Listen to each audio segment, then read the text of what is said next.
Remember this day, man, for it will be yours for all time. We have shown them that a trembling hand can become a fist. We have challenged the idea that a slave must always know his place, accepting rod and lash because he was taught to accept it. We built their mighty republic with our hands and our blood and our lives. And we can see it fall at equal cost. You opened my eyes to this, Spartacus.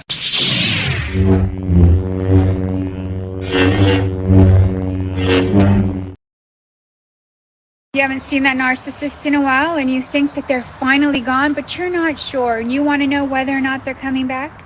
Well, did they pick a fight and storm out? Did they give you absolutely no closure? Did they block you from their phone? Did they remove you from most all social media platforms except for that one platform? Yeah, they're coming back, especially if they are still watching your stories and you just don't know why. It's because they're still keeping an eye on you. See, narcissists get bored and need to switch up their rank in the chain of supply, and that supply includes you. So they're going to remove you as the main supply and just discard you, then come back, bringing you back as their side piece. And in order to build that new rotation, they need the time and the space that it takes to groom a new supply. See, they need to get somebody else to trust them, to put them in the rotation with you.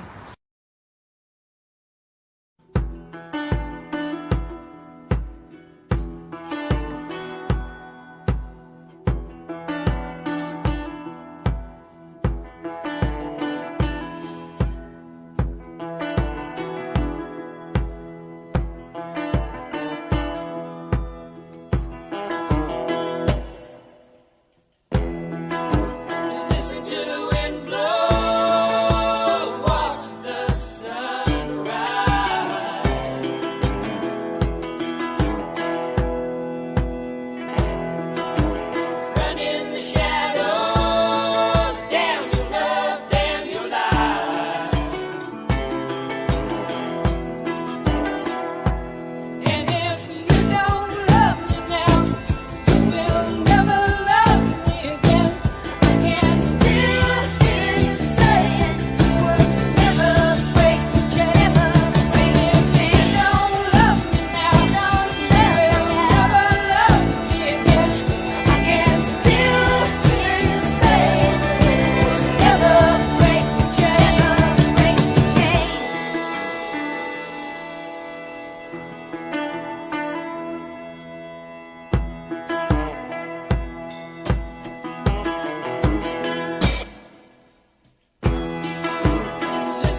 and hail the chat. Thank you guys so much for being here tonight. Greatly appreciate you. Before I bring my guest, Jackie Carson, on, which I'm looking forward to this interview. We've been talking to Jackie for a long time now, for quite a few months, about half a year. And I've been able to watch her blossom from someone who was, to me, in my perception, unsure of herself into just this beautiful radiance. Watching a person who has been through narcissistic abuse just reclaim their soul, reclaim their shine, their self, is one of the most beautiful experiences that I've been able to witness as I've grown myself. You know what? I'm going to bring her on, and then we're going to say hi to the chat. So without further ado, let me bring my guest for this evening, singer-songwriter Jackie Carson. Hey, Jackie. Hello, everyone. How you doing tonight, sweetie? Pretty good. Again, sorry for the wet hair. I just got back from the track. I ran 3 miles and slammed on my makeup so I didn't scare people, and my hair's still wet, but I don't think anybody is going to judge you on that. Self-improvement's a good thing. I wish someone we could run 3 miles. When I was training for the military, man, that was the hardest thing for me, was getting out there on the track and just pressing and getting myself back into shape. But we got to do it, right? I mean, it's part of improvement. I'm glad to be able to be there for others that went through narcissistic abuse and tell my story. And I've had all forms of narcissist and possibly borderlines in my life since I was a small kid and didn't even realize it. And I actually dealt with the worst form trying to make it as a musical artist. So like we saw the recent video of P. Diddy going around, the person that I ended up dealing with, I didn't even know what a narcissist was. And I think I had the worst form I dealt with. It was a covert malignant narcissist. And I believe he was somatic because I found his hidden fiance. He had a double hidden life that he told me he was single when I met him because he knows that I had morals and I never would have dated him had I known he was with somebody. So he lived with his fiance and daughter. He told me when I met him, I think a projection, she was irresponsible and he moved her back to Florida. And then, I'll go into more of my story in a second. But he had me thinking we were in an exclusive long distance relationship. I lived in Pennsylvania. He was my artist manager and CEO of my label in Atlanta. And as far as I know, from research that was done, he actually possibly did work at Universal Records for a year. He had Sony distribution at one time, but was lying when I met him and didn't even have it. So he's a con artist and had Sony on his page.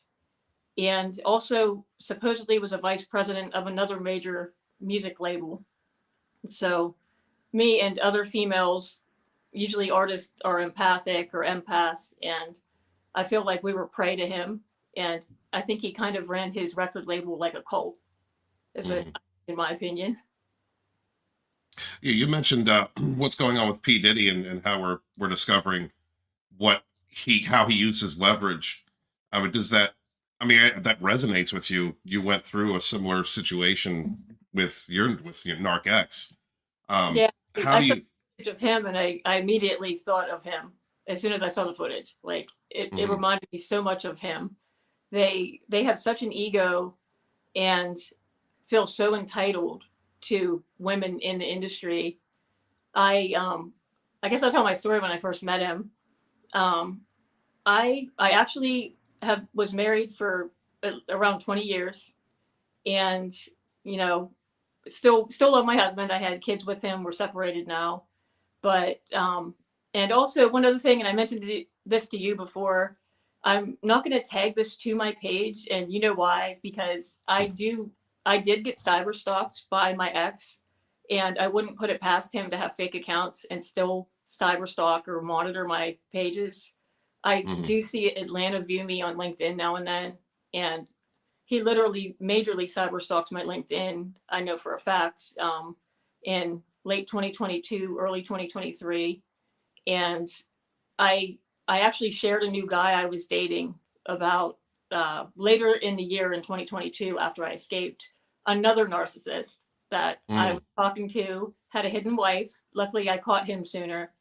And he had another, they both look single on Instagram. That's a common thing. They like to look single. And I shared the new one, and within 2 hours, I shared him on Instagram. And I said, I'm writing a song with this rapper that I was starting to date. And within 2 hours, my ex hit follow on LinkedIn. So I didn't know if that was a coincidence why he hit follow on LinkedIn, but I almost thought it was because I shared another guy's picture. So I don't know how heavily cyber stalked I am. And I don't want him to think, because I do feel like I'm doing a lot better, I don't want him to think that he's a thought at all. I don't want him to come on my page. I'm feeling way happier. I recently, started talking to somebody that I think is promising. Somebody Congratulations.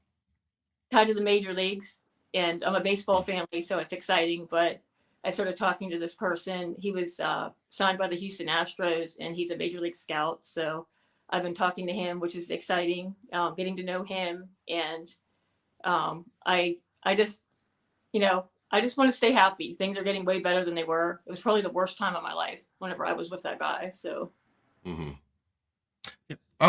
Before we get into your story, I just want to say hi to the chat, see if they have, they want to say hi to you. My co-host on Sunday, Scott Clark, he has a narc abuse channel himself. He's a survivor like us. He says, hello, Stephen and Jackie. Hello. No. MC Mike Does is in the chat. What's up, Mike? Glad you could be here tonight. Hail, brother. The Dragon Storm Secretary, Deborah Cohen, is in the house. Good to see you. Thank you so much for being here.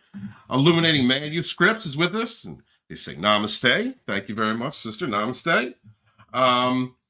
And let's see. Papa, I did, and I will get back to you about that.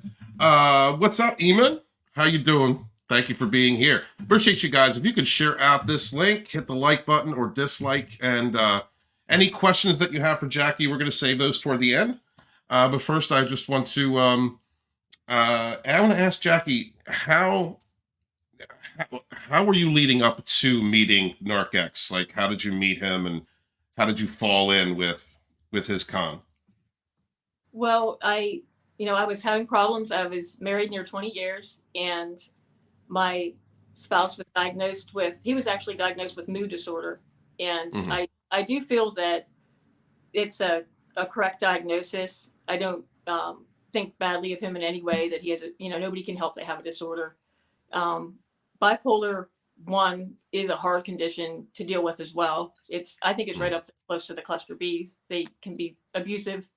You go through domestic violence. You can go through gambling addiction and things I dealt with. So I actually left from domestic violence he got into alcoholism, and I actually left and moved in with my dad with my kids. And then he threatened suicide and tried to commit suicide. And I went back to him, and I cared about him. He was the father of my kids, and loved him.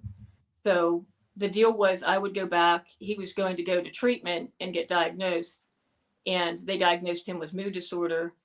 And after I was with the covert malignant narcissist after him, I was watching Dr. Phil had like different types of narcissism, and some of the vulnerable one, I think he did do some of the symptoms of it. So I don't know if he's like it comorbid a little bit, but I do think I did watch Sam Vaknin also said that sometimes they can get in a state that almost appears like narcissism. Someone with bipolar, like more of a grandiose state they can get into. So I don't know.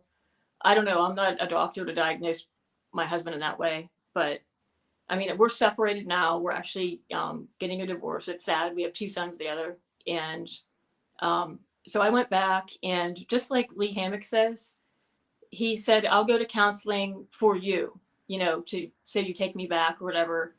And he went to the psychiatrist appointments and got medicine. So I was excited, I'm like, he's getting medicine.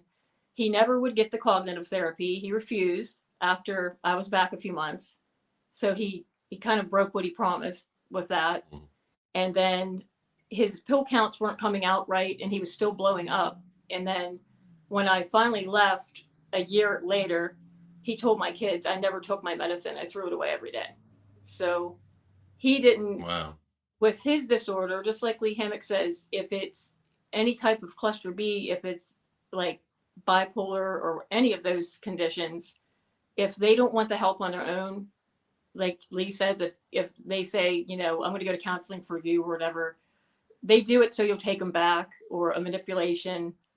And unless they really believe they need help, they'll just throw their medicine away. They won't get the help they need. So, but like, you know, so I was struggling with him, and our marriage was pretty much ending. And I'm a musical artist as well, just like anyone. I want to make it. I'm a pop R&B singer and songwriter. And LinkedIn is known for, I've met a lot of major league people for my son on there. And also there's a lot in the music industry on there. So I made an EP with a guy in Virginia. He was tied to Timbaland, Teddy Riley, and he met Aaliyah. He was actually signed to the label with Salt and Pepper back in the day. Wow. We made an EP together. He heard a song that I wrote called I Want to Dance. So we made this EP of 6 songs. I was all excited because he worked with Teddy Riley and Timbaland, and them were huge. So he was actually on the album Timbaland and Magoo. I guess Magoo passed away last year, or I think the end of last year. But so I started sending the link of my EP to all of these A&R people on LinkedIn, and I sent it to him. I sent it to my ex, and he, you know, he had Sony Records on there. He worked with people, you know, that did stuff for Rihanna. He had Universal, all that stuff on his LinkedIn. So I was excited as hell. I was like, you know, my dreams coming true with music. I found somebody in the industry. And so I was excited, already working with Troy. I felt like I was making some steps, you know, finally with my songwriting all my life since I was 8 years old. And he wrote back, and he heard the EP, and then he said he must have liked it, I guess. And he was like, what are your numbers? And I'm like, I don't know. I just released the song a few weeks ago. And he said, you know, I need to know what your numbers are. And he was very demanding and impulsive, like right away. I felt like intimidated by him. And I was trying to describe my initial feeling, you know, I met him, like, and I was excited that he was interested, but I felt scared inside because he was demanding all kinds of answers for my numbers and stuff right away. And I noticed that he was stubborn and wouldn't listen to where I was like, I don't have numbers because I just released this song a few weeks ago. And they actually mixed my album with a 12-year-old boy named Jackie Carson that plays, I think he plays saxophone or violin or something. So Spotify had our albums mixed. So I didn't even get a month's worth of streams to tell him about. So he was really demanding, wanting to know my numbers. Then he was like, I want, you know, you to come to Atlanta. There were already red flags that I had to pay for the flight to Atlanta, which people in the industry don't do. I guess, like, you don't have to fly and pay your own money, like, to go to a label, you know. He said, I want you to come to Atlanta. I want to see how you work with a producer, you know, if I want to sign you to my label or not. So I was just excited because I was like, wow, he's tied to all these major labels. And, you know, I wasn't even looking at him like an attraction or anything at that point. I was just excited musically. So I flew down and, you know, he talked to me on the phone some. He would do Zoom calls with me, like, before I went down. And I remember one time he was like, you can't put, like, any relationship status on social media because guys like to know they have a chance. You know, I remember him saying that, and I almost felt like he was saying it himself, like, kind of starting to show interest in me, like, outside of being an artist. And I noticed he had a lot of charm. You know, he was an attractive guy with, like, a lot of charm. And he had me fly down there. You know, he met me at the Atlanta airport. No, actually, I think I took an Uber to the hotel when I first went down there. And then I think up until my flight down, he would say stuff like, I'm available anytime at night you want to talk to me. You know, the stuff you hear that happens, like it all happened to me. He's like, you know, anytime, you know, if you want to talk to me, I'm up all hours of the night. You can call me. And then it got to like, we were talking a lot and it was like, me too, you know, I love that too with everything. If it was like a music that I liked, if it was something I liked to do, he said he was my exact age. And then later I found out he was 5 years older than me. So he was doing the mirroring where he's like, you know, I'm that age too. Literally everything I loved, he loved. He would focus in and listen to everything I had to say. And I made every mistake you could possibly make. I was an open book, you know, telling him about us almost being divorced, you know, like, you know, it was going downhill because of everything that happened with his disorder. Right. I have 2 neurological diseases. I actually have cervical dystonia. I've had since I was in my early 20s from hitting a deer. And you have to take Parkinson's medicine for dystonia. It's like a twisting of your neck muscles. It's really painful. Oh, wow. And I have to take a lot of medications from that. And I injured my spinal cord. Whenever I was 6, I fell almost 20 feet from a 2-story barn. So Oof. gabapentin and Vicodin, I take prescribed. You know, I'm not an addict. I take it, you know, as I'm supposed to. But that was something, you know, whenever my husband and I would fight, he would be like, pill addict, you know what I mean? And say stuff like that.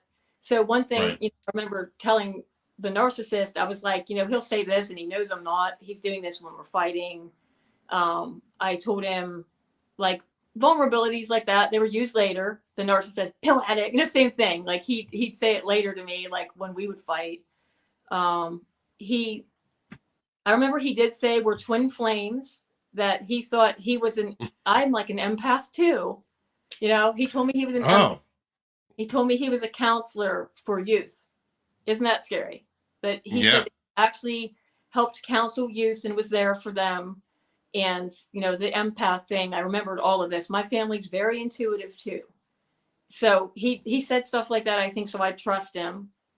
And he was scarily quiet. And I realize now he was taking in everything I said to use against me later.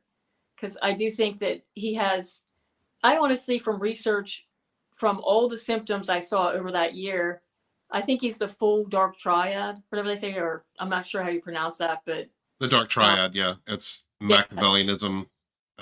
What is it? Machiavellianism, psychopathy, and something else. I can't remember. Empath. Yeah. He had signs of, and I would tell him, like, you know, and I did everything you're not supposed to do because I ended up falling for him. You know, he was so charming. I think the sociopathic charm, they're scarily charming to where they get you almost in a trance. I felt so in love more than I ever have in my lifetime. And he like got me to fall for him so much. And I thought the thing that was sad, and like I try not to get emotional over this, is I thought I finally met somebody nice. You know, like, I'm sorry to get emotional. It's all right, sweetheart. But I thought, you know, finally a nice person after what the other one put me through. And then he was a con. So like that's the hardest thing, is I thought he was a nice person, and then he the whole time was just a manipulative person. And he would tell me that he was upset because I can't feel love. He would say, I can't feel love. And he's like, I try to feel love, and I don't know why people think I'm an asshole. He was like being vulnerable and honest. Like that was like during the very beginning of love bombing. And he seemed extremely genuinely frustrated that he could not feel love. And then I tried to tell him, like, I'm just emotional because, I don't know, like after that, I swear I had PTSD from that relationship. But we all have. I hope it's helpful to somebody else, you know, like that they see this. But that's the hardest part, is I actually thought I met a nice man and he ended up being terrible, like the worst ever. But most especially, you know, taking advantage of you after coming out of you know, your marriage and having 2 kids, and you still speak with respect about your soon to be your estranged husband. So, you know, this person knew that you were empathetic. They knew that you were caring, that you gave, you know, everything to someone. and how devastating it must have been for you to have to leave your husband. So it's Yeah, it's you try sad. to hang with your kids for the longest time too, and I still care about him, and there's things, he doesn't admit what he did in the marriage too. He did things to me, and he tries to make me look like the bad guy, but I went through a lot of stuff, from his disorder, and and then end up leaving. And then actually it was the second time I left. The first time I left is when he trapped me with the suicide thing, and then I left again. But she ran off and left me for this person, but he doesn't say everything he did, so I've had bad luck, I guess. And but anyways, so I thought I met the man of my dreams, and it was always charming and stuff. I did notice selfishness though. It was always me having to fly to see him, or he wouldn't. I'm like, why don't you ever come see me? I'm too busy with my work and job, and I'm so important and this and that. You can fly to see me. And plane tickets are expensive and stuff like that, and I thought it was selfish. Some signs I was noticing up front, you know what I mean, I had to pay for all the flying in the relationship and stuff. And then I noticed I would go down, and of course I'm at the hotel, and I should have noticed red flags, and I didn't, because like I said, they put you almost in a trance where you're so in love. And he lied to me, told me that his ex, he said his daughter was with a sitter. He lived too far from the airport and way out in the country. He didn't want to waste my time driving so far. He comes a long way into Atlanta, and just pathological lies, to cover the truth that he had a double life. Right. So around 3 months, like anybody, I started wondering. I'm like, where is your family and friends? Why do I never meet them? And just genuine questions, and then he started getting angry, I noticed, around then. And then, he would disappear sometimes, or right around 3 months, just like they say, it started getting bad, right around where he could tell I was falling for him and stuff. And then, I'm trying to think, I was asking about the family. He was trying to force me to do more immoral type stuff that I didn't want to do, like sexual stuff. And he wanted more than one person, another woman. And I was like, why would you want that? Because I love you. I don't want you with another woman. And I guess it's called psychopaths, that they try to push the limit and make you do all kinds of stuff like that you don't want to do. So I tried to make him happy, in every way I could. And then I'm like, I'm not doing that, And then I told him no. And I think it set off a narcissistic injury or something. And he disappeared, and he knows I have anxiety and I was abused. So I, especially being the head of my label too, he would threaten to cut my contract and stuff like that too, to keep control. So I'd be afraid of losing a distribution deal or a contract or something, because he would threaten it if we get out of line or something as well. So what was he promising you in as far as distribution? Just distribution and publishing. He held publishing money over artists, the one he cheated with on me, over her head. And I told him no about doing the thing he wanted to do, because I was like, it's cheating on me. No, and he'd be like, well, we'll just have to break up. And I was like, I guess we'll have to, because I'm not doing what you want. And then that is when he started cheating with the next supply, when I told him no. I almost wonder if he got her, and she would tell me, I swear he's trying to make you jealous and stuff. And it's he used her, and I heard behind my back, he actually had the 3 women deal, or the 2 other women up. He cheated on me up in Chicago. And him, that girl, and another trampy bar girl, artists told me later on, they said he came up here with her. He told me he didn't like her behind her back, the new supply. He was playing both sides, saying that he didn't like her and stuff, but was cheating with her. Triangulating you with her. Triangulating us and trying to control me to get what he wanted. And I refused. So then he would say stuff like, let's be friends. We'll just be friends. Just say it's snotty, you know, because he knew I loved him, like to hurt me, you know, or how about we stay friends? Maybe we'll get back together in a few months. And I'm like, how about never? I'll never be your friend, ever. Hate your guts. And then he'd say, I don't know why you have to be that way. And he'd get really angry. Because I say, I'm not being your friend. You're not going to show me, jerk, you know? And I honestly think I was probably the most punished supply, because I would fight back with him. I'd be like, you know, quit being a dick, you know? And then he'd be like, don't call me dick because I don't answer. I don't have to. Like, just always was the one that would fight with him all the time because, like, you know, I had some self-esteem. Like, I know I'm not an ugly person. I'm not conceited at all. You know, I always say a narc stream, you know, not ugly and have low self-esteem, you know? So I'm like, perfect, perfect for them. And, but I would fight with him all the time. And he always put me on silent treatment. He'd be like, fine, I'm going to go again. And he'd disappear again. He literally would text that, I'm going to go again. But my first silent treatment, I told him, no, I'm not having a threesome. And he disappeared. And like other narcissistic victims, I literally was in the blue, like texting him, and I have anxiety disorder. He literally would get off on it. He was sadistic, and he would be like, you're my absolute favorite to get upset. He would even say that. Wow. And I know, watch the texts coming in.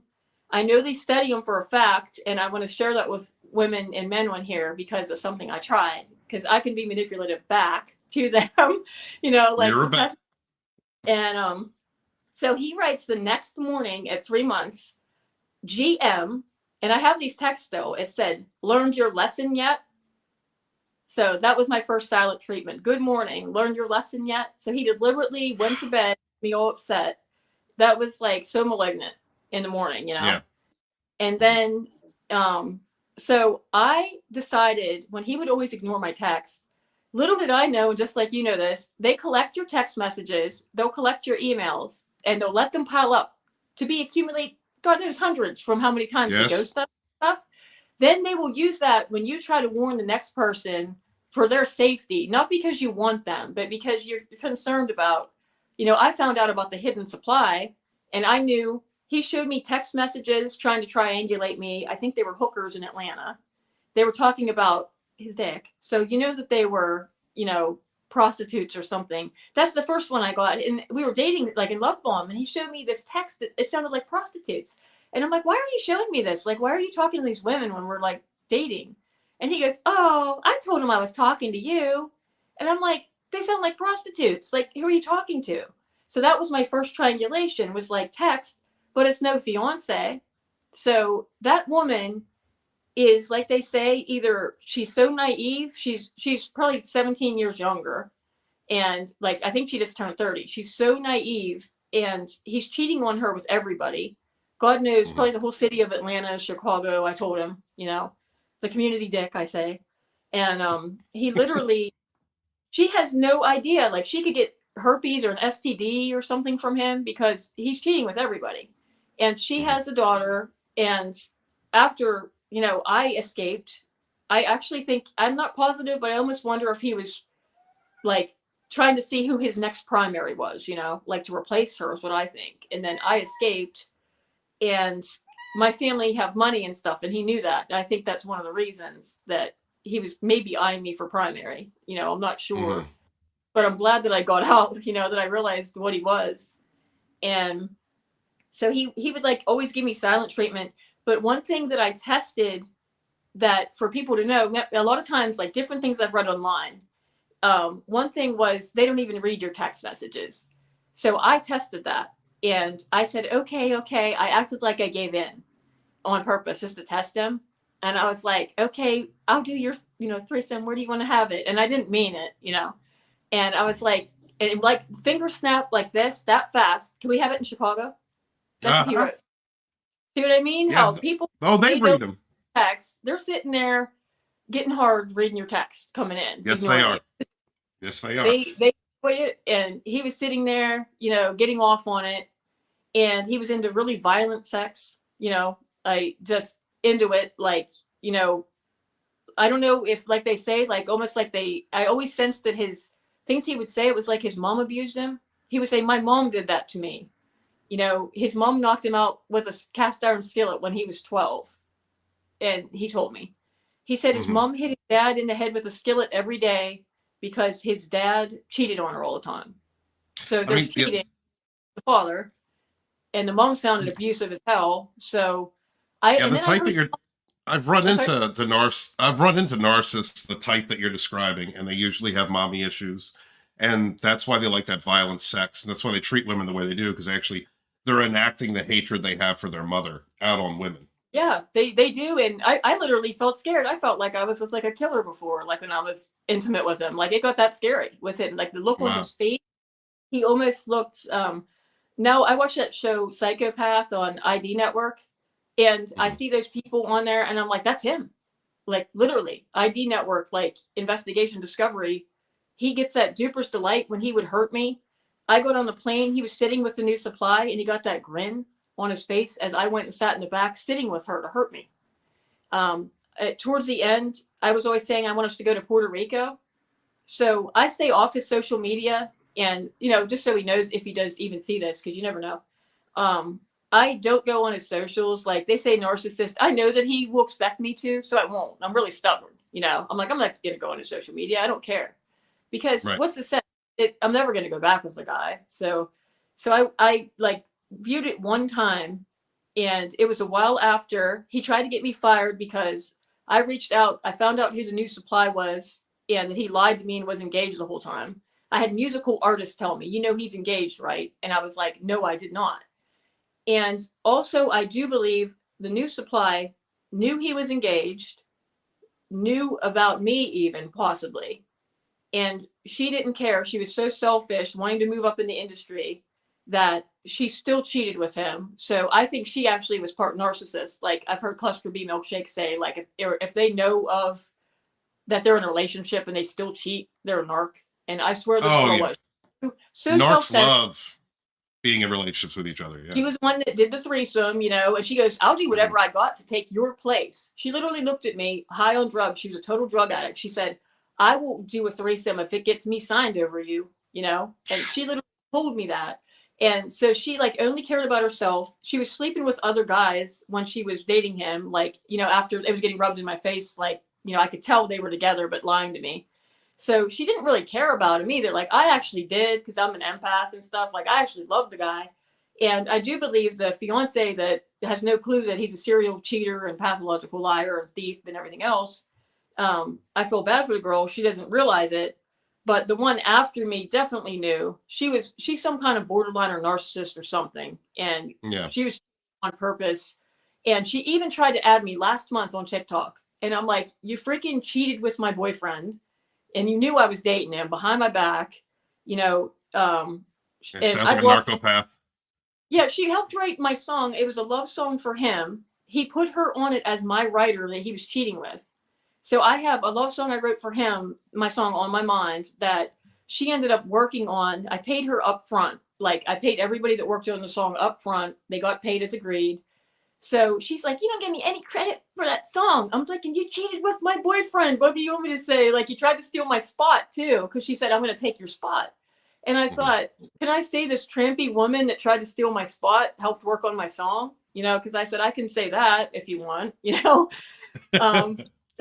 It was terrible. I said, as long as I can say that, I said, I really don't even, I actually dislike the song just because it's a great song, but I dislike it because she helped work on it. It brings back the bad experience, of even dealing with him at all. So, but it was terrible. And I found out, so I reached out after I found out, he did the deed behind my back with her and another girl. There were times he deliberately refused to sleep with me, I think to degrade me. And the other thing is, I told him, I will never sleep with you again, like flat out telling him, like, I'm never sleeping with you again, you're scum, and he'd be like, oh, we'll see about that. I'll just slap you around and rape you. And he was totally serious, like completely serious, face cold as stone, saying it. I'll just take it, like other times. I have even texts from him that say that, so I definitely he reminds me so much of somebody that would be on Investigation Discovery, on Psychopath. Like every time I see that show, I think of him, but I went on his social media and I wanted to go to Puerto Rico with him, you know, because I was trying to try my hardest. I was in evaluation trying to get him back to what he was, because like everyone says, they're so sweet in the beginning. And I wanted to go to Puerto Rico. And so after I tried to warn the fiance, he called me. I reached out to her brother and niece, and I said, I'm so sorry. I had no idea that your sister was in a relationship, you know, engaged to this guy too. And I named his name. I said, he told me he was single, and because I never would date somebody in a relationship. They're homewreckers, in my opinion, and it's wrong. Right. And Right. they'll cheat on you if, you know, he lied, or I never would have dated him ever. So I'm angry about that too. So I reached out to her brother. I said, he's a malignant narcissist, I'm pretty sure, like Scott Peterson. I was naming stuff like Scott Peterson, like O.J. Simpson. And then I said, and let me think what else. I said, I worry that she's in danger. You know, I want to let you know, because they're in Miami and she's in Atlanta. So I was trying to warn her, because I didn't think the girl knows she's getting cheated on. So he called me so fast, was like, you better shut your fucking mouth. I'm going to call your employer and get you fired right now.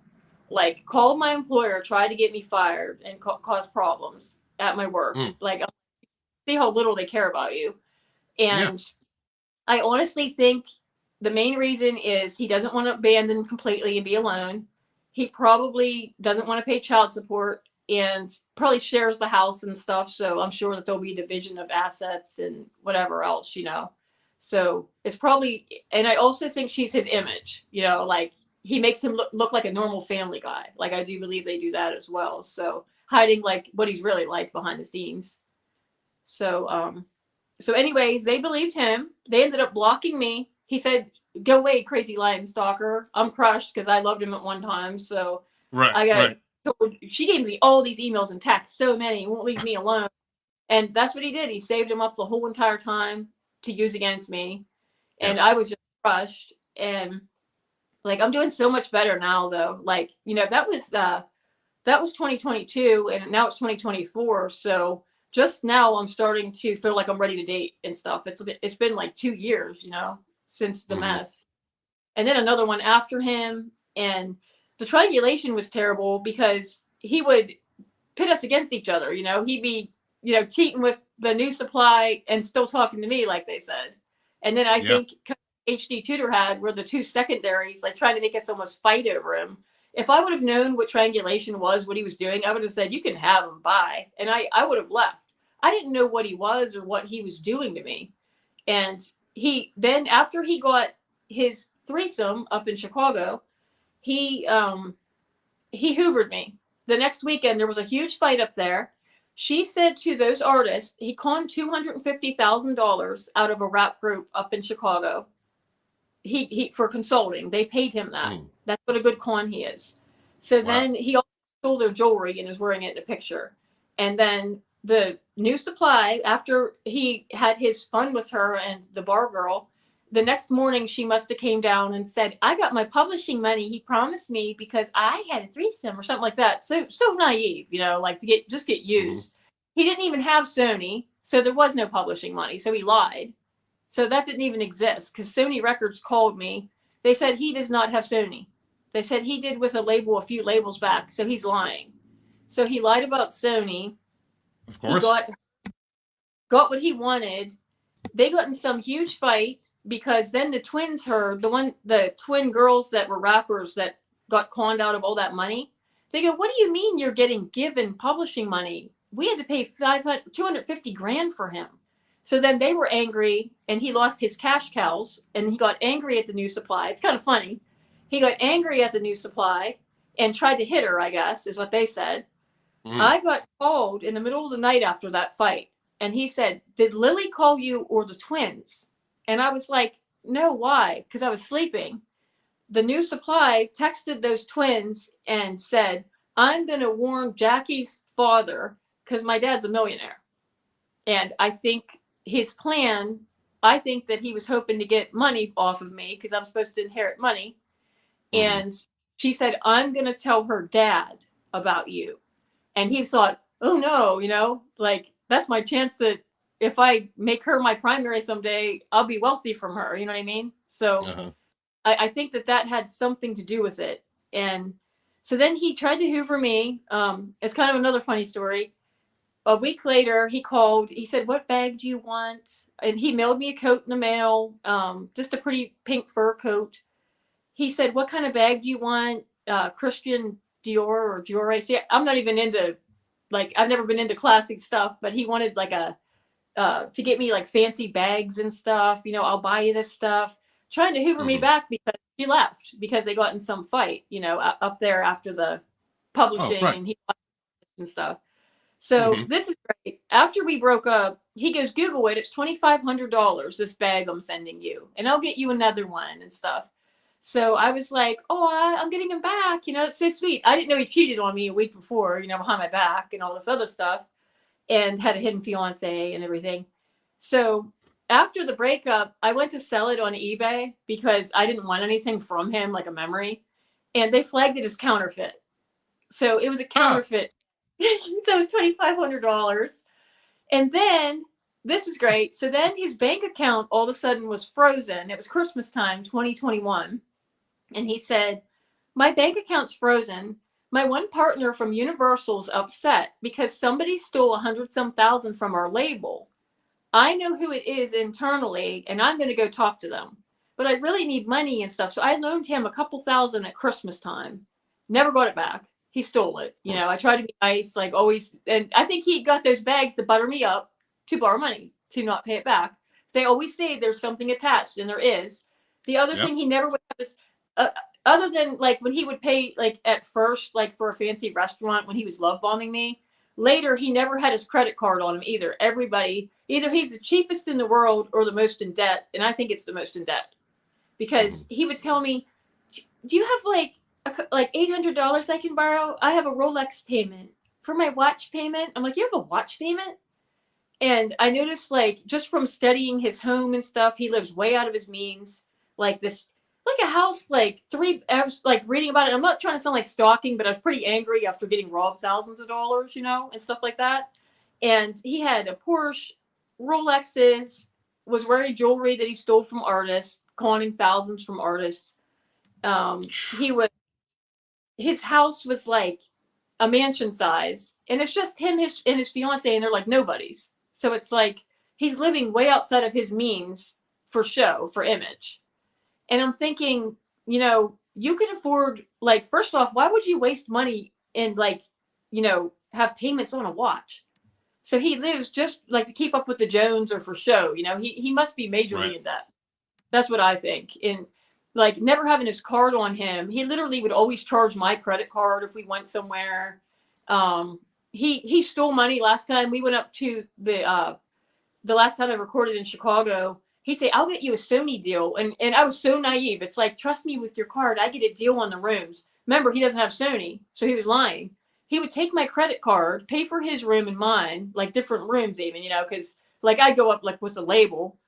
And then I had charges on my card after I left Chicago the last time. There was $750 in charges. And then he was like, no, FaceTime me. I'm here in Atlanta. It's not me. And somebody else he knew was charging my card and freaking spent money up there and drinks or whatever in Chicago and never paid me back that money. He stole that money as well. Just a lying freaking sociopath, like stealing, like the pathological lies, the stealing. When he was cheating on me with a new supply, he had me thinking he was a single dad. So I sewed a quilt for his daughter. You know how much work a quilt is? Like literally bought her favorite character, sewed a quilt. I'm getting cheated on while I'm sewing a quilt. He's still breadcrumbing me, making me think we're together or getting together, throughout the whole time. And I mailed the quilt and he told me, "Did you put a chip in this?" Because I've worked for the government. So, I can't get into really what I do for the government, but he was like, "Did you put a chip in this?" And I'm like, "What are you talking about?" So right there's the paranoia. You know how they say like narcissist paranoia or malignant ones. He's like, absolutely. Did you put a chip in this blanket? And he's probably afraid I'm going to notice he is engaged or something, like was a chip in the blanket. Who would put a chip in a quilt? It's the stupidest thing I've ever heard in my life. Yeah. But just crazy. It's intense paranoia because, they're always worried about being caught. And so, they're worried about going through your phone, or that you going through their phone, you finding out their secrets, you seeing the person behind the mask. So it's crazy. You can see how worked up they are, like how bad, like as far as debt within your ex-narc situation, but how wrapped up they are in, the craziness they've created when they do things like that. I had been accused of, do you have cameras? Are you recording me on your phone? All right, don't take any pictures of me. I heard those things when I was dealing with. But pictures of me, like, not really doing anything sexually, but like, my underwear and different things. And he threatened me with revenge porn. Like when I went to leave his label, he said, just remember, I have footage of you. So they'll try that as well to control you. That's when I escaped his label. And a couple other weird things is when I first met him, he had me add another girl and she surveyed my page. He had me add another person. He said she was Zara Larson's manager. And this girl, and like, I'm not going to say the name, but I had to add this account. And I think it was a flying monkey of his. He was having her watch my account and like made me add her. And I was in a bikini one time and he like flipped out, and that the girl noticed, or he did, or something. It was so strange. Like he had someone watch my account. He wanted me to be on his phone plan. I'm so glad I didn't do that. He wanted me on his phones. Trying to think what else. Oh, but this was a great one. Okay. So I'm still angry. You know how many thousands I had stolen from me, and I paid $7,000. It was to go towards Spotify marketing. They said that they would still push my song when I left. It had 24 streams. So, they stole my money and they didn't push the song. So the next year, early 2023, I said I would like a refund because you guys stole my money. I said, he blocked me on everything, after I tried to warn the fiance like they do. They ghost you on all the socials, change your number, act like they didn't have anything to do with you when they had a relationship with you for a year. And it's terrible. But, I'm doing way better now. But anyways, I just hope this resonates with other people that maybe they've gone through similar to. Oh yeah, lots of comments. And Mike does just said he thinks it was him posing as a female to get you to add him. Oh, on that account? Because what is one thing did happen with that before is I did another thing you're not supposed to do. I started looking up silent treatment, and narcissism was picking up. I Googled it.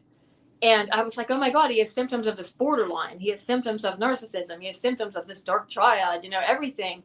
So I would tell him, I'm trying to be nice. I care about you. Like, I think you might have this narcissism or borderline. He'd go, you're a narcissist. And then he would say, you're crazy. You're a narcissist. You're sensitive. Everything they say. Projection. Yeah. He used to be sensitive or used to have emotions, but he quit doing that a long time ago. And I'm just too damn sensitive. And he can't stand to be around sensitive people. And he was so mean, and his anger would go from like 0 to 1,000. And then half an hour later, he'd be fine. And he would flip out. And I literally was like, I'm leaving your label. And I'd throw the phone, like, because he almost ran the record label like a cult. It's still running. Like, it's almost, figures my battery's low, but it's almost like a cult, this record label. And I feel bad because there are guy artists. He told me I got 30 grand out of that one and this much out of this one. And it's like he's robbing the male artist as well because he's a con artist. And then the female, he sexually abuses and stuff, or makes them think they're in a relationship with him. And then he holds it over your head. One time I was getting a root canal, and he could go, like they say, days or weeks not answering me, but he wanted answered right away. He would call my number and be like, I called you, thank you. It's been an hour, thank you. Like, why don't you call me back, type of thing. And I was getting a root canal, and my cell phone, this is like whenever I was going through devaluation, it was laying there. And that's when I was bringing up him that I thought he had borderline or narcissism. And my cell phone was going insane. It was like going, and it started ringing. And the dentist is like, what's going on? And I'm like, I know who it is, because I didn't answer fast enough, in the chair. So I went to answer it, and his text messages said, did you block me? Do you know how immature you are blocking me? And it's like, I ought to cut your contract. See what I mean? Like he'd hold it over my head, like if I didn't answer him and stuff. And then I wrote, I was in the chair getting a root canal. And then he was like, oh, sorry. Like he actually wrote, sorry. Like I thought you blocked me. And I'm like, okay. And this is like before, like, you know, a total blow up even happened. But I would tell him, like, he kept screaming at me when I tried to nicely tell him he had narcissism or borderline. And then I said, you yell at me, you're so abusive all the time. And I hung up on him. Then that account messaged me and it said within a second. And that's why I kind of wondered if it is him, because it said, he ought to cut your ass. He does so much for you with that record label, you know, and, you know, you're putting me down and like all kinds of stuff and saying how I deserve my contract cut. And I watched what I said because I didn't know if it was him. I didn't know if it was his flying monkey. So I tried not to say anything bad about him because I knew it would get back to him. But he has all these, like, you know, crooked friends and stuff. Like even people that were my co-writers in songs, they're crooks, try to steal from you. They're all flying. The flying monkeys are just as bad. They're all like sociopaths and stuff. Like the whole group of them all. They're terrible. Yeah. Do you need to get a charger for your phone or anything? I know you said it was running low. Let me see. I think it's at 20%. So it's probably good for a little bit. Okay. And over and up and there's a few comments I wanted to get to before I ask you a couple more questions. One of them came. Where's Kanita? There she is. Kanita says that the new supply was on one of my songs too. She's a singer, and he drugged her too, and she thought she came up. So there's another artist who was dealing with the same situation as you. The same person. What did it say again? I'm sorry. What did he do? She said one of a new supply was on one of her songs, and he drugged her.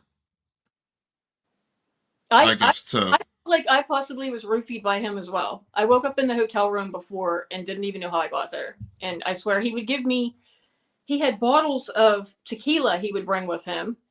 And he gave me like one glass, and my family are Slovakian and we drink a lot. So like, I was like, how did I get so messed up from one glass of tequila? I almost wondered if he roofied me sometimes. So this, like, you're from his same label? Seriously? That's like scary that I'm glad you got out. If you know. Yeah. Thankfully. Real quick, Nikki Red is in the house. She's been around Dragonstore since the beginning, so she gets a special.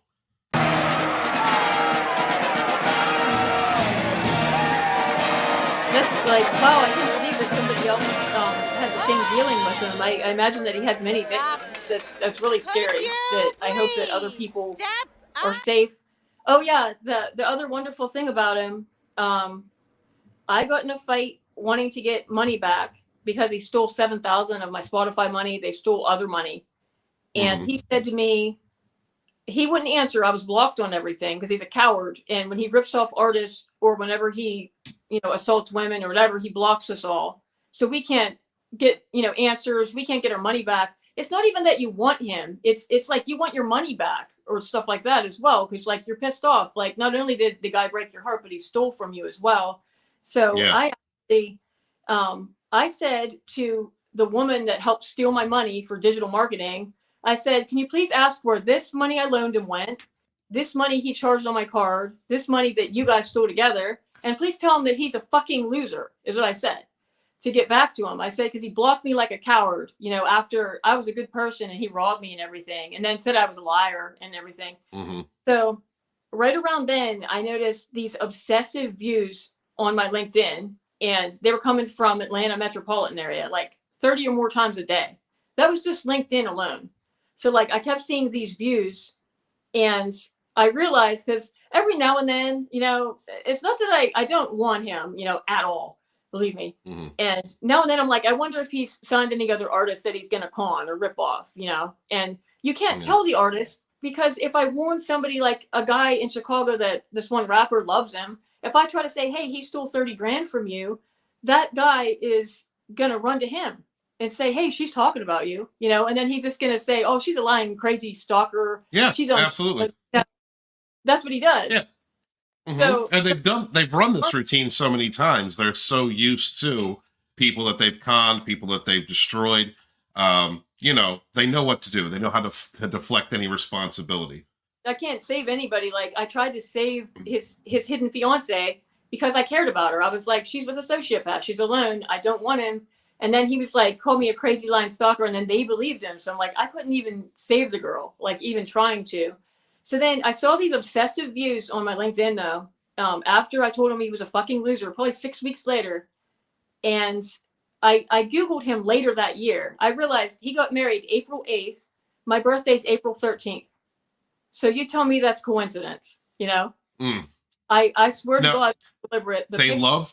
They love to target holidays, birthdays, special occasions to run the same, you know, to traumatize you, to devalue those times because you can't escape them. So that's what he was trying to do. He was trying to turn your.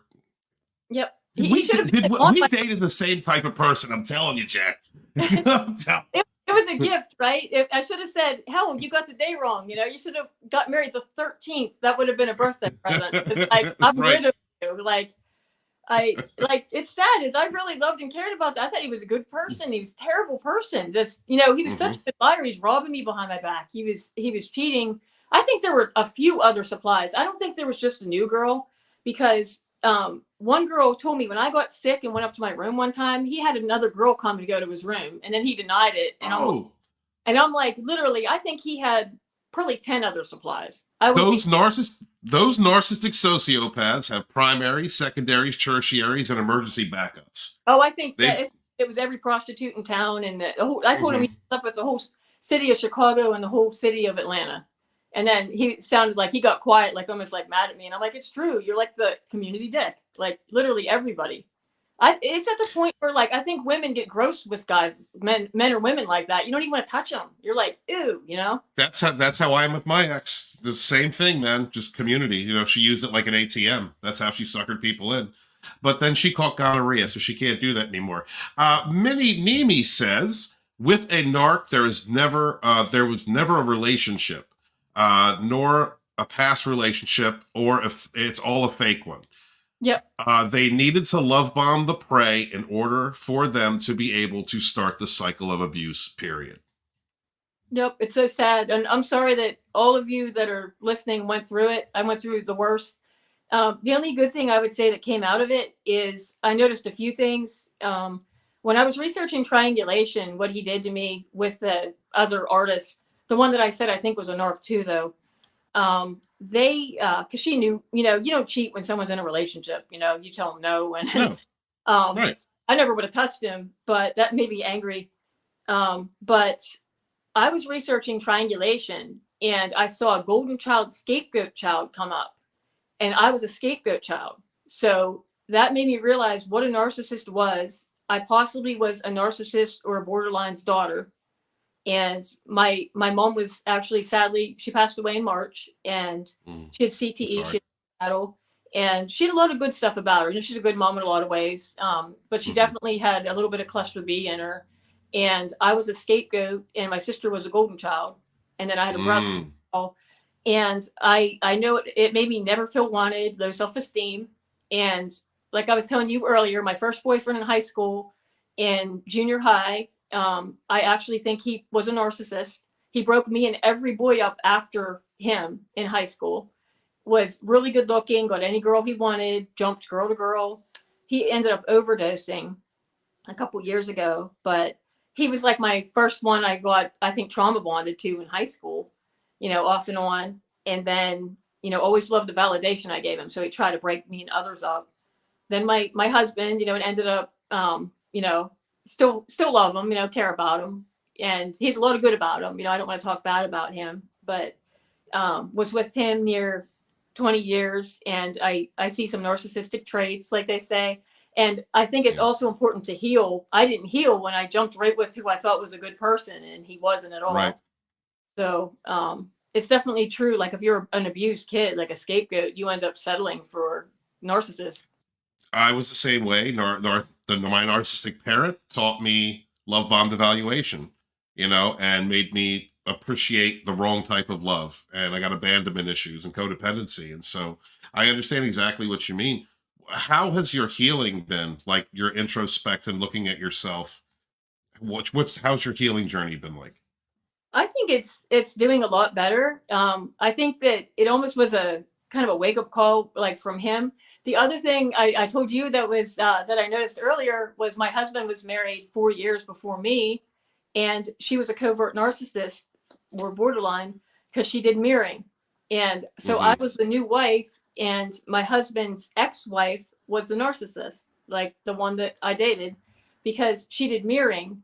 And I was telling you earlier that we used to laugh because I said she becomes every boyfriend she dates. Like if they like Superman, she likes Superman. If they're an Italian family, she dyed her hair black and she loved lasagna. Like she kept doing this, like, and they never last anyone from, because I saw a female, you know, that she mirrored me. She went to Cancun a week or so after I did, had a baby, was pregnant the week after I had a baby. She bought my same exact Mercedes, a red one, when mine was black. So the new wife will mirror, the woman narcissist will mirror the new wife or girlfriend. She, I'm trying to think what else she did. None of her boyfriends, the longest one lasted 8 years, I'd say. For the most part, like high spectrum like that, I think they last maybe 4 or 5 years tops. And then they're on to another one already. Like, I don't think the relationships usually last much longer from what I witnessed with her. But my husband and her didn't talk a whole year, he said, when they were married, because they both were toxic. And my husband, I think the better one, but you know, his disorder was a little better, I think. Like he was a lot like I see a lot of the symptoms that Charlie Sheen has. Like I don't think he's narcissistic. I do think he has bipolar. Yeah. Charlie, that they say from being with. Kunita wanted to add on to what she had said earlier, the singer. I'd love you talk to me later. If you message me or add me, I'd love to talk to you and find out more. You know, I hope we can protect other people. Absolutely. Your Instagram is pinned in the chat, so if anybody wants to follow or communicate with Jackie, please check out her Instagram. Kunita says that she was the best friend. She was her best friend, and she was his side supply in my music.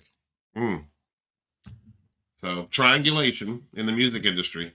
That was his best friend. I'm confused on who's best friend. I think she was, I guess, her best friend, and she was his side supply. So I guess his secondary. Okay, so you were secondary of the person at this label in Atlanta. Like I think that's what she's saying. Okay, and like I'd love to hear how you found out about me, or like, you know, like how. I don't know if she's talking about the label you were at. I don't know if she's talking about her own experience. Yeah, I mean, you never know. Like, there's so many labels. There are probably so many narcissists that run labels. Yeah. Angela said there's a high percentage of narcissists in the entertainment industry. Yeah, this one, and I have his label name. I'll tell her in private if she wants to know. Like, I'm trying not to name and stuff because I don't trust them. They'll try to get you with slander or something, or you know, so you're slandering their name. Definitely. I already been took to court by narcs. I already been through that, Jackie. It's all good. I can't believe how heartless they are of people that actually love them and try to do good things for them. What they do to you. No, they absolutely don't. I'm $30,000 in debt. You know, it's a lot of what you said tonight mirrors the experience I went through too. I'm doing like I do think you get better. It made me aware of all the narcissists that were in my family I didn't even know about. Isn't that crazy when you figure that out? Yep, that so many narcs that were in my family and I became aware of now. I'm like, oh my God. And I was able to tell my sister, like, oh my God, like we have so many narcissists in our family. And I was explaining the conditions to her, and I'm doing a lot better. I'm glad that I didn't continue to stay there to get robbed, you know, because he would have just kept stealing money from me or drugging me, you know, if he did, like, you know, using stuff. And also, I think other women will agree with me that they think that they're great. You know what I'm saying? Like, they think they're great lovers, but it's so true. They need to check out what reviews are about them online because they're robotic and like they don't care about anyone's needs but their own. They're not great. And they think that they're the best lovers, but they're not because they're so self-centered. Thank you for saying that. And the reason I think that is said is because From my understanding, male narcs, you know, when they're semantic, they take out their mommy issues on a woman, and women, I think generally, if they have abandonment issues like you have or I have, they like to be submissive, or they like to be controlled in the bedroom, and they don't. And there's a misunderstanding and miscommunication between a woman enjoying being submissive and then being treated like just an object without any care whatsoever. And when you take away that caring aspect, the love aspect, it really makes everything else just completely empty. It wouldn't. The robot using my body, honestly, Right. especially at the end, he didn't even want to like lay with you or anything because you were in evaluation, and I just felt like used, and even leave like you tied up. Won't even care, right? And I don't know if this is common with them. They like to be called daddy. They're very domineering. They make you say you're sorry to them and stuff like that. And like because they're crazy and they really think you're apologizing for something, I think, like during sex, seriously. And they're into violence. Like I remember he slapped my face and made me say only yours one time. Like Wow. They're just really controlling. They're into choking. I'm not gonna lie, you know, into spicing stuff up myself. But Yeah. That's their main thing though, is like you feel like you're their mother that they're beating on. Is you feel like, and you feel like you're just an object pretty much. And I've read online so many women say like I felt like I was with a robot and he never cared if I enjoyed myself at all, and that's exactly true. They don't. Jessica was a longtime subscriber. She says, my narcissistic mother and family made me tend to believe that any relationship I have is going to be with narcissistic men or some psychopath. I have yet to think otherwise, except in one case. That's a shame. You know, when you're trained to think of love as something that's not love, when you're trained to think that abuse is love, being devalued, being abandoned, it's hard. It's a very rough road because you have to discover what love is. You have to discover how to love yourself. You know, being raised by a toxic parent can destroy you. It really directs the course of your life in the relationships that you look for. I've had to deal with it, Jessica. Jackie's had to deal with it. You're having to deal with it, but there is a road at the end of the tunnel. Learning how to love yourself and what healthy love is so very important. One funny story again that I was starting to say that I check the social media like hardly ever because I don't want to because I know they think you're going to, you know, and like just to make sure, like not long after that fight, you know, to see if he wrote something about me or whatever. So he posts this picture because I wanted us to go to Puerto Rico together. He posts this picture, and I really think it was Miami or something. And he writes hashtag San Juan, hashtag Puerto Rico, hashtag vacay, and then he put his name. And it was because I wanted to go there. So he aimed it at me. He's wearing jewelry that he stole from artists on his arm because those girls that he conned that told me the stuff he did behind my back, they said, he's wearing our jewelry. They sent me pictures of it. He literally, not only was he disrespectful and stealing money, he stole their jewelry too, which is another slap and disrespect to their face, I think. Jeez. So he's in his picture and he has one of those smirks on his face, like the Duper's Delight, you know, the sadistic grin. And he wrote a vacay, you know, his name, and then San Juan, I know that's where I wanted to go. So he had a picture of it. So then I went in and I was trying to figure out how to block TikTok because I was pretty new to TikTok then. He has a video he filmed. I actually started laughing because he's so crazy. Like his ego is so big, like the top of the spectrum narcissist. So he actually videoed himself lying under an umbrella, and he puts Puerto Rico in text real big in the sky. He's lying under the umbrella videoing his body so I'd see it, hoping I would see it. And I actually started laughing, like that's how big his ego is. Like, look, man, I'm here I'm in Puerto Rico without you or something. I was like, you're crazy. And I laughed from it because I'm like, this guy's nuts. They're the center of the universe. And because they stalk your social and they care about what you think, they automatically assume that's what you're doing. You know? And that's one of the reasons why no contact really kills them, because it just invalidates their entire grandiosity. Yeah, and I would reach out to him because I liked him. Be like, hey, you bastard, you stole my money. They block you and you can't. And I swear the only reason you want them to is to slam the door in their face because you hate them after what they did to you. And my mistake is reacting. I wish, like last time I said, I fucking hate you, quit stalking my pages, and then LinkedIn quit getting stalked. And I wish I didn't react because I found out they like a bad reaction too. So now I'm like, oh man, I wish I didn't say anything. Like, you regret, but now I know never to react again because he was always looking for a reaction from me. Because he knows I can't keep my mouth shut because I start hating him so bad. I want to tell him off or whatever. So yeah, they depend on that emotional reactivity, and that's what it's hard about it. Angela, who's a veteran of dealing with narcs out here, she says, "I have learned the hard way that it is better to not go out narc slaying. It's a losing battle. If someone inquires, that's different. But yeah, you ignore them." Even when we act like I don't see him and just block him. And that's it. Good. Deborah asks, what advice would you give someone in the arts, music, or entertainment business to protect themselves from narcissists? Oh, wow. I think definitely when I saw P. Diddy kicking that woman, I guarantee you he would have done that to me or other artists, the same type of guy. This guy worked at places where Rihanna, like some of her songs were written and stuff like that.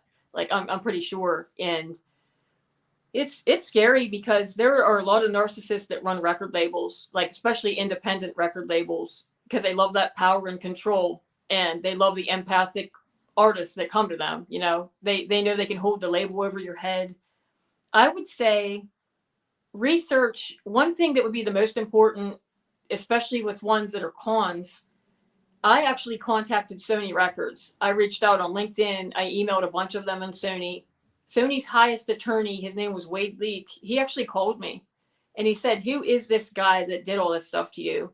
And I talked to him. He had a woman on the line, and I was actually very impressed with Sony Records. I will give that to them. I know they're in like some battle. Remember that? Was it Kesha, the songwriter, that one singer? There was like some battle. Not saying that nothing happened in her case. That could have, like, that's a different thing, but my situation was really taken care of. Really research the con artists. I think it's mostly the cons, but I guess not always because P. Diddy, he was in it. But in my case, I reached out to Sony, and Sony actually researched him, and they called me a month later. They actually called back, and they said, we researched him, and he used to have a label he was with, and I'll say the label, I guess it doesn't exist now, or they don't have Sony. He said it was a D3 label that he used to be with, and they don't even have Sony anymore. So I don't know where that label was, but they said he doesn't even have Sony Records. So he was lying to you. Like, a lot of people want to be famous. He also would tell me crazy things. Like he would say Post Malone turned him down, or he could have been Post Malone's manager. Him and Mariah Carey got in a fight over an extension cord, like was making it so believable. He went somewhere and Michael Jackson and Prince were there with him, and he knew Babyface, and I think most of them were lies, like pathological lies. Like he changed the garbage at a record label, and then I noticed he'd exaggerate. He made himself the vice president or something. Like it was always he'd embellish. Like something that was kind of true and make it like way bigger than it was. They're pathological liars, Beth. I caught him in a. Oh my gosh, I caught him in a good lie. From Pittsburgh, I actually have an alcohol company. We have pre-made Jello shots, and there is a vodka from Pittsburgh called Click Vodka, and I know the CEO because I've gone like with my Jello shot company, like I've had meetings with Click Vodka. So he was there was a DJ girl. She's the head of Monster Trucks or something, and I don't know if she's from Iowa or where it is. He has her as like a brainwashed flying monkey. She thinks he's legit and stuff, So she, that girl, he said, you are the DJ of Click Vodka of Atlanta. And he tags her in this post. He's like, I'm the brand ambassador for Click. He had all this stuff for Click Vodka on there. And after I left his label, I messaged the CEO of Click Vodka. Like we text each other, And I was like, hey, this guy's bad news that you have as your brand ambassador in Atlanta. And, and I sent him screenshots of him saying that girl was their brand or the DJ of Click Vodka and all this stuff. Sent him pictures. He goes, I don't even know who these people are. The CEO said. So I was like, what? And he was like, I don't know any of these people. I don't have a brand ambassador in Atlanta. And I was like, oh my God, like it shows how much they lie. We found out Noah Cohen, the head of Click Vodka, he researched it. Okay. He contacted people in Atlanta that supposedly, you know, he was the brand ambassador, remember? So somehow he traced it. He goes, all it was a pallet we dropped off and a couple cases of Click Vodka. That's it. That they were supposed to try to like advertise or something. And he embellished, he was this brand ambassador and this girl was Click Vodka DJ and all this stuff out of it. He said it literally was a pallet with a few cases that they were trying to like market. And it was like the bare minimum. So like, it just shows how much they embellish the truth, you know, with a half of lying, like you said. Yeah. Kanita actually has embellished her story a little bit more. So I just wanted to read that out for us. I was saying that she was my friend. I did music, plays, comedy, and shows. She was my friend and one of my artists, and she became his side supply, and I found out later, and I dropped them both. He wanted her to be his inside flying monkey, but I didn't know. And when I found out, they went creeping. She was a narc, and they did some bogus stuff behind my back. She finishes by saying, I wrote a narc song, not knowing that it would be about myself and the narc and my stage play, and a narc in my stage play. It's crazy how God used my talents to wake me up. Oh, wow. I'm so sorry to hear that. I have a song I wrote aimed at my narc. Like, yeah, I hope other people can blast it. It's insane. These record labels that, like I said, like the head of these labels are all malignant narcissists, I swear. I wrote a song called Superstar. It's under my reels on my page. And he was spying on my LinkedIn and I shared it. So I know that he saw it and it's aimed right at him. I call out the narcissist in my song Superstar. And it says, you know, you put on a front like you are someone to manipulate and pass like me. And it's like, are things as they appear. It says, perceived in your mind, I fear you're nothing even new, but you're portrayed to me. Is that I actually sing to him in the song. So that kind of felt good, but I'm sorry you went through that. They do. They have flying monkeys. They literally run those labels like a cult. And she probably would agree with me. It's almost like a church cult. It feels like it's really hard to escape. And then they smear you when you leave. They try to like ruin your name as much as they can in the industry, I swear. Like once you escape their label. Kind of like probably P. Diddy would smear people that left him. And I heard Maya went through similar things. You know, the singer Maya, that she got blackballed or something is what I saw online. And it probably did happen from like the stuff we went through. They your dreams over your head. And that's how a lot of the ways you get abused in the music industry. They'll hold your singing dreams over your head, pretty much. Maybe a girl, I mean, like on that Firebird Sounds, with a woman that's running the label, you know? Yeah, it's all you know, it's all stick and no carrot with them. And it's and strings attached to gifts, always strings attached to gifts, you know? Like that girl, he released him for publishing money that didn't even exist. Like she probably felt like a fool, you know? Like nobody's gonna make me do something like that I don't want to do. Like, you know, I believe making your partner happy, but you shouldn't be sadistically tortured because you won't do like a majorly thing like that. That's crazy. Like stuff that these sadistic sociopaths do to you, like how much violence. So now that you're, you know, removed from that situation, you know, are the Hoovers done? Are you safe now? I don't know if he's going to Hoover again. He was like, move on with your life by the end, because literally I noticed Universal fired him a month after, like, you know, if he did work there. I don't know if he did or not. Like, it's hard to tell with anything he said, but he had an end date, I noticed. I don't know what happened with the fiance. I don't know why she didn't believe me or her family. I think he's just that good of a liar. Yeah.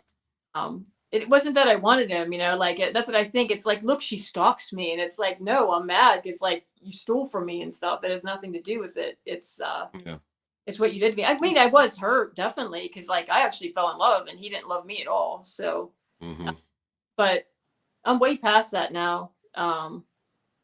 I I remember one time his reactive abuse was so bad on the phone. Like I was screaming and crying and my son's like, Mom, what's wrong? Like he heard me like crying one time in a phone call with him. Like it was so bad.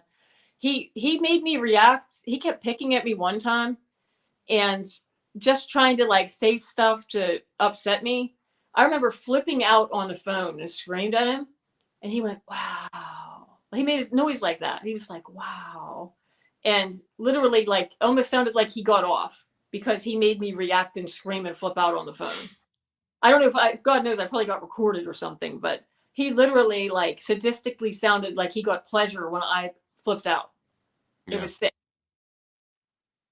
Absolutely. What advice would you give to people when they're coming out of a narcissistic relationship? Definitely. I say go no contact, but I don't know. I honestly, being a musical artist, I don't know if I can, like, because my pages have to be open because I'm trying to grow as an artist. And I felt like watch accounts that write to you. I feel like I had flying monkeys or him writing to me and asking if I was dating. Let me think here. Don't put anything, even if you were sad, I'm not like, like I'm past that stage, but like no quotes or anything looking sad. They are looking for that. They're looking for you. Yeah. They, I'm trying to think what else. I would say for the most part, delete everybody you were connected to. I kept one producer that I honestly don't think he relays stuff. Like, just from, I'm pretty intuitive and I can read personalities pretty good. I actually think one person I kept out of anybody I met through him. I blocked everybody else. Oh, the other thing I noticed when I was in love bombing stage, I would see add friend and it had his name pop up. So he studied my Facebook when he first met me, studying me and getting to know what I like when he mirrored me and stuff, because it wouldn't say add friend on Facebook. If anyone ever says add friend, they were studying your page because that's why they're a friend suggestion, So he was spying on my page then. And I'm trying to think what else you could do. Don't try reaching out to them at all. Don't tell a new supply because they'll say you're a crazy line stalker and show your old texts and messages that you had when you were just trying to get answers during silent treatments. So I definitely wouldn't do that stuff. I tried to warn, and like I said, I think they, just like they say, they tell everybody in the new supply's family or the new supply that you're just a crazy line stalker, even though they're the liar. And the other thing that they did that made me mad was when I got sick up in Chicago, and half the time I wondered if I was roofied, but I threw up in my hotel room. And it was disgusting. It was throw up. And my one co-writer girl was supposed to stay in the room and didn't. And I don't blame her. If someone threw up, I wouldn't want to stay in the room. So she lied. She was a pathological liar too, I swear. She was this girl that like helped co-write one of the songs. And she went down, I'm in evaluation as it is with this guy picking at me any chance he could get, and hanging up on me or whatever. And she's like, oh, she shit and threw up. And I didn't shit, it was throw up. But she went down there. So then she lied and said that about me. And I thought the girl was okay. Like at first she put me in her t-shirt because I got sick, and I slept in her t-shirt. She claims it was an $800 t-shirt. There was nothing on it. In the morning I folded it, gave it back to her, and I said, thank you for loaning your t-shirt to me.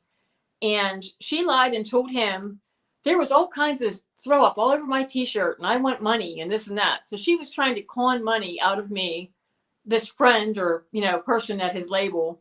I guess she's an A, trying to say that I had damage to her t-shirt. I said, go get that t-shirt out of her trunk right now. She's a liar. Just like she lied. I didn't shit. It was throw up, throw up was disgusting, but it definitely wasn't that.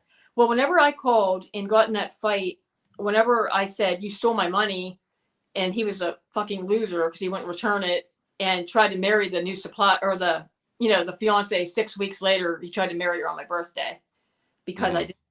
And anyways, whenever I started like saying that he doesn't have Sony and stuff, that Sony called me and that, he goes, she's a liar and she smears feces all over herself. So then he tried to turn it off of him, and the lie that girl said, because they knew that they were full of it with their lie as it was. He tried to say that I smeared feces on myself to take the attention off of himself for him being a con artist, you know, saying he has Sony.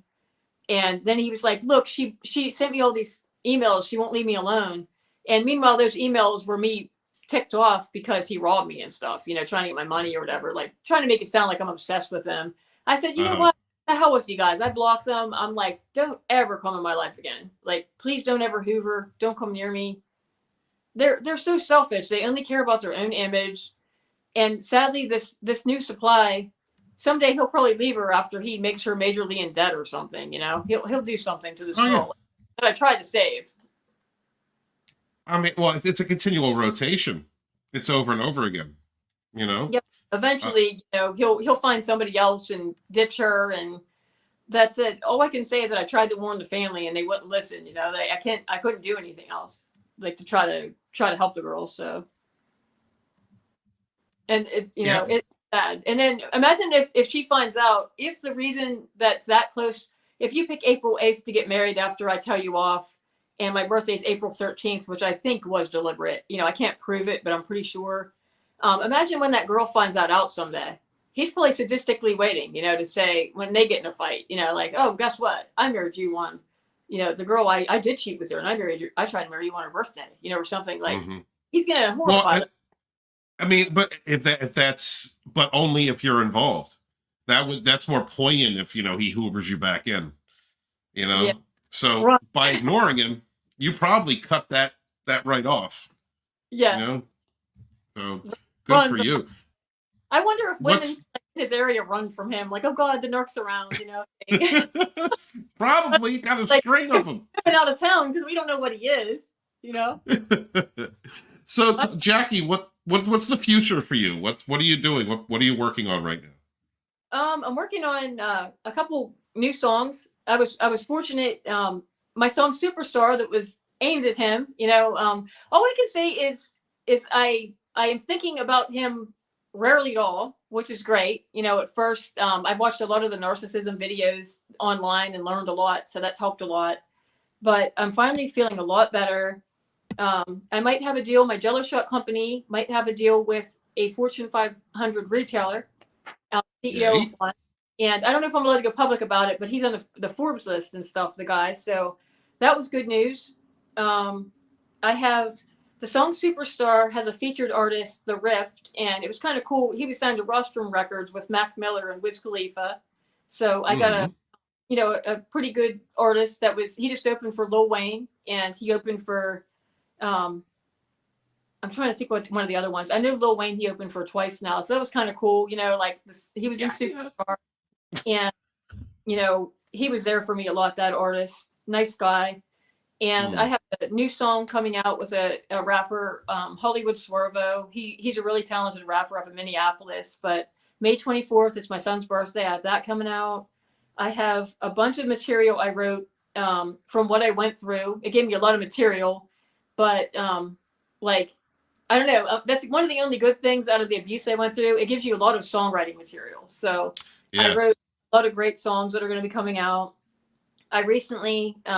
you know, I don't know how it's going yet, but my family are a huge baseball family. My son hit 97 miles per hour pitching his freshman year at college at a practice. Beautiful. And I talked to a lot of major league people, and somebody that was actually with the Houston Astros I started talking to, and that's another love, either music or baseball. They're like my two things.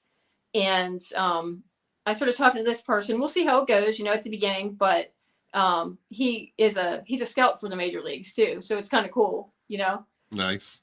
So I'm finally feeling like maybe I'll start to date more. I had, you know, a bunch of different guys are starting to ask me out. And at first I felt like, I don't know if anyone else feels like this after your heart was broken from the narcissist you were with. You almost feel like there's rebounds afterwards and you're so sad or have PTSD, I felt like. And I honestly was breaking hearts because I wasn't ready to date yet. And then guys would fall for me, and then I felt terrible. I'm like, I'm still healing. I'm not ready to date. And then just lately, like 2 years later, like now I'm finally starting to feel ready to date somebody. So. Oh, congratulations. I do think you eventually get to that point and you learn a lot about your family and abuse that caused you to be with a narcissist in the first place. So. Yeah, it's perfectly normal. I mean, some people, it's more difficult to recover than others. There's some that really just want to stay single for the rest of their lives. I don't. It took, It's how. that's not one of me. I can't, but I had to heal. I had to take a lot of time before I began dating again. Because if you're not ready, like you said, you break hearts. You can't, if you're not ready, you're not ready. So that's good to hear. And if you want to reach out to me, I'm here to talk to you about advice, or if you had questions about anything I went through with the narcissist that I was with, I'd be happy to help you. As I was saying to him, I'm probably not going to share this on my page, just because, that's your Instagram. Yeah, the only reason that I wouldn't share it is I don't want him to think he's even a thought, because he honestly really isn't anymore. And it's just other than me trying to be there for other people that went through it. Just trying to see how many was it 5% or 8%? I can't tell. But that's all right. I think I'll wrap it up. I do see occasional dummy accounts that say Atlanta that view my LinkedIn and stuff, and I do think it's him. And I don't know how much he surveys my accounts. I do think the high spectrum ones probably do spy on us a lot under fake accounts. Mm-hmm. So I don't want him to even think he's a thought. He's not even worth it. I just hope that this helps other people, hearing my story and what I went through. And, I don't want him to ever, he's in my mind, because he's not. And I just pray for the next victims of his, that maybe he'll be on investigation discovery soon and locked up or something. Kanita Johnson says that, he says, Jackie, I think we may know the same people. She's from Chicago and lived in Minneapolis, and all of my producers are from Chi-Town and Minnesota. Okay. Yeah, he was in Chicago. That's where he cheated on me up there with a Fee Supply. And he's from Atlanta. His record label's in Atlanta. But I do know artists that he's ripped off in Chicago. I do know some of them. And he's always was at the W in Chicago. That's where he was at. So yeah, reach out to me and, we can talk about it. And yep. He's terrible. He's a predator. And I can't wait until I see him on ID Network someday. Please follow Jackie on Instagram. It's pinned in the chat, just right up at the top, guys. So give her a follow if you want to communicate with her. True. It sucks. I'm sorry? I said I love them all. I'm sorry what you went through also, everybody watching. Yep. And thank you guys very much. Tomorrow night, we are going to be talking about, we're going to be profiling Sean K. Howerton, suggested by Scotty, my co-host. We're also going to have Coach Randy White is going to be showing up to be on the panel as well. So you're going to have 3 people on the panel tomorrow, me and myself, Scott, and Coach Randy White. Looking forward to that. And any parting words of wisdom for the chat, Jackie? Just hang in there. It'll get better. I know they break your heart. Sorry, I look terrible. I look like a drowned rat or something. I got out of the shower. I look awful. But you look fine. I love you guys. It is really a painful thing to go through, and hang in there. It will get better, and God will get them back eventually. Karma will work its way around. There's no way that they can hurt people like they do and get away with it. So just like the one guy said, I'm trying to think which one. He said he's seen them go down, down, down, and I believe that. I do believe they will. So hang in there. All right, beautiful. And thank you guys so much for being here. Please give Jackie a follow and support our brothers and sisters out there, no matter where you are, what they went through, how long it was. We all know we went through pain, and we're here to help each other. I love this Dragonstorm community. I loved all the people in the chat. Thank you so very much for looking out for one another, speaking to one another. And remember to support your independent creators. I am author Stephen Walden. Oh, wrong one. I am Lodonis Ravenwolf Dragonstorm. You see her in Sage. Hail to my fellow survivors and thrivers from narcissistic abuse. Please remember to wash your hands, wash your ass.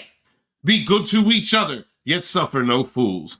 Peace. When you're born in this world, you're given a ticket to the freak show.